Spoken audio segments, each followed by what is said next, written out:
Strange are the ways of the dogs and crows. Once upon a time, there was a rich man who had a son. The man had earned his wealth through hard labor. He was kind and dutiful to all. His son, however, was not as prudent as he. The young man was in bad company. The rich man felt that the boy's companions would never stop exploiting him. The boy was too weak to safeguard his wealth from their covetous designs on it.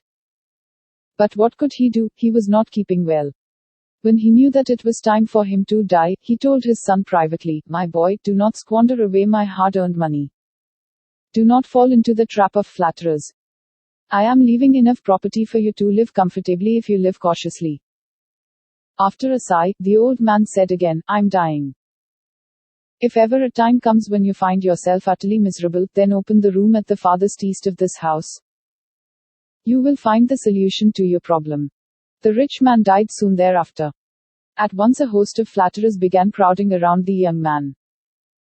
Their words were so pleasing that the young man did whatever they wanted him to do. There were feasts, excursions and dances and drinking bouts. The young man's false friends were not satisfied with that much. They began stealing from his house. In 2 years the young man found himself reduced to a pauper. His friends left him as promptly as they had gathered around him. One day he opened the eastern room. He hoped to find a treasure. But what he found shocked him. A rope hung from the beam. A scrap of paper was tied to its end. It read, "If you are utterly miserable and do not have the strength to make a fresh attempt at living, then you may hang yourself. But before that, pull the rope and see if it is strong enough." "I must try to live," he decided. He went out to the market and sold his turban. He bought some milk and a lump of a loaf and retired to a lonely place. He placed the milk and the loaf on a stone and went near a well for water. A stray dog ran away with the loaf. A crow flew down and thrust its beak into the milk. The poor young man burst into tears. He was dying with hunger. However, he managed to reach a friend and told him what had happened.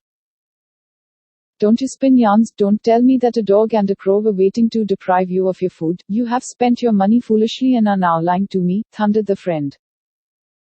The man met another friend and yet another. Their response was not different. The young man returned home. "There is no more hope for me," he thought. He then entered the eastern room again, determined to hang himself. In order to try the rope as advised in the note, he gave it a hard pull. At once a bag hidden under the plaster on the beam fell down. Surprise, the young man opened it. It contained much gold and a note. "You were ready to die. Take your old life as finished. Now you can begin a new life, getting over your old habits." The young man now wept with joy and gratefulness. He buried the gold and spent only a bit of it to buy himself food and new clothes. He invested some money in business. Soon he prospered through hard work. His friends began showing themselves up again. They smiled affably and flattered him. One day he told something rather unusual happened. Would you believe it, we had a door made of stone. Our dog ate it up. We had a steel sword. A crow carried it away.